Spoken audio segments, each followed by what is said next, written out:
Josh, it's severe weather season here in Kansas, so behind that can come a lot of damage for communities and houses and people, property owners in general.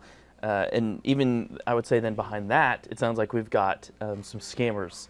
Can you kind of give us a laydown of what the BBB is seeing?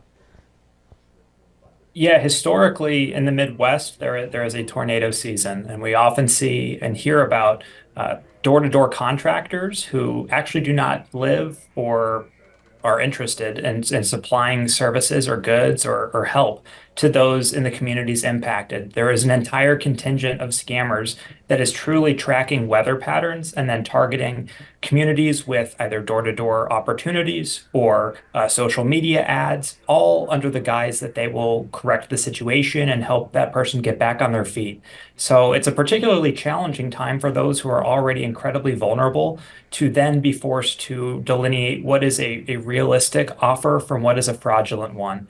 In most municipalities, there is a solicitation permit if salespeople go door to door. So it's always best practice to ask for identification, check that vehicle for a business name, a phone number, license plates for your state or province, and then, of course, look to see if they display the BBB accredited seal. If they are an accredited business, they are held to certain standards that you would hope for out of a potential contractor when you're in this situation. And Josh, I know that most of the time after this, for instance, maybe there's some hail damage, companies will come around and if it's hitting multiple communities or a big part of a community, the local people probably aren't able to handle that within.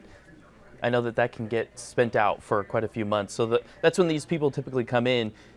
And this is really when it starts, you start to see those scammers of these out of state or out of town people companies. Yeah, they are weaponizing really the confusion that comes from the volume of work that is incumbent upon the local community to support, right? There, in some communities, we're talking about having a roofing company, and that roofing company then being assigned an entire neighborhood's worth of work in a matter of weeks. So it is going to be challenging because there is, to a degree, outsourced work that it comes as a result. But you want to make sure that you're doing your research, right? And a lot of reports that we've received, folks have stopped by door to door and just, essentially said that they had available lumber, available resources and they'd be happy to put it to work on your behalf. And in theory, that sounds fantastic, right? We'd all like to believe that we're holding that golden ticket and we're the lucky recipient of somebody's good favor. But you want to make sure that frankly, that company is deserving of your business to begin with, especially if they are charging you a certain amount of money for it. Yeah, and these scammers, are they not, I guess, supplying the service? Are they, is it not a, quality service that they're offering, or what's kind of happening?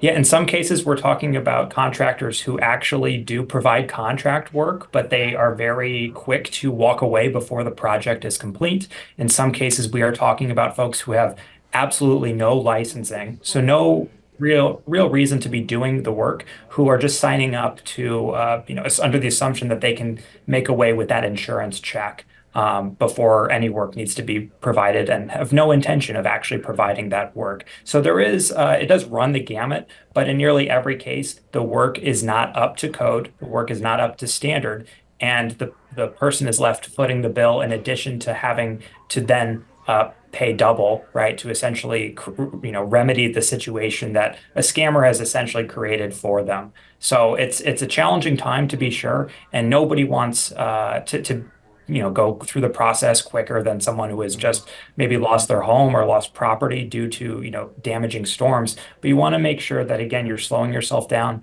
doing your research, and providing the best possible runway for your project. Yeah, I know that sometimes when these types of scams happen, people probably don't think, in my town in Kansas, my Kansas small town. But are you seeing this happen in Kansas, in other, I guess, surrounding Midwestern states as well? It has. This has happened in Kansas. It's very challenging to feel like, your community, which may be safe, it may be safe, 11 months out of the year, could be targeted by something like this. But the scammers will follow the money. They will follow the opportunity.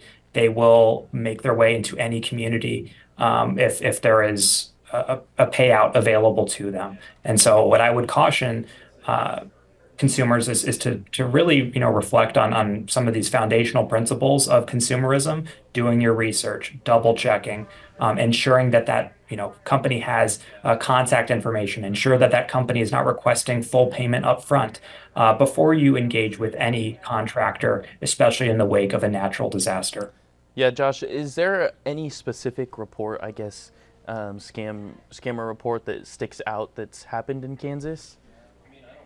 I remember there was a tornado, I believe, 12 months ago. And I'd have to get you the information Mm-hmm. on it. But I do believe there was a tornado about 12 months ago, and there was somebody who needed to have a new roof. And that roof, I mean, if you talk about like the average cost of a new roof, right? It's Mm-hmm. a huge sum of money.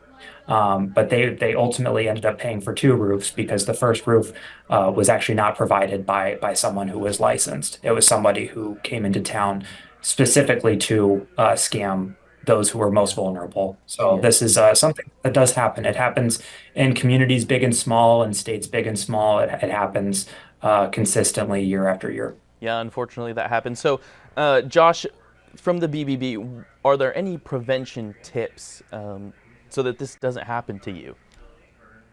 Yeah, I would say doing your due diligence is probably chief among them. You want to make sure you're looking up that company, ensure that they are BBB accredited. You cannot become BBB accredited unless you are licensed. So you can think about working with a BBB accredited business as insurance for your project, right? We'd all like to think that we're working with the best possible contractor on any number of projects. We really have no way of knowing if somebody is who they say they are unless you are doing some due diligence and researching that company. So, don't be put into high pressure sales situations. If somebody tells you that you have the golden ticket, but only if you act now, you should tread very carefully with that person. Use, modes of payment that have security, things like credit cards, where, that those charges can be disputed if the services aren't rendered. If somebody is requesting, checks or modes of payment that have very little protections, you should definitely put your guard up. Yeah. Anything else, Josh? Come forward with your story. I know it's very challenging. There are a lot of reasons why people don't come forward and report their experience, but you want to make sure that you are because the only person you're ever protecting by staying quiet is the scammer. So please report your experience. Yeah, perfect. Thank you, Josh.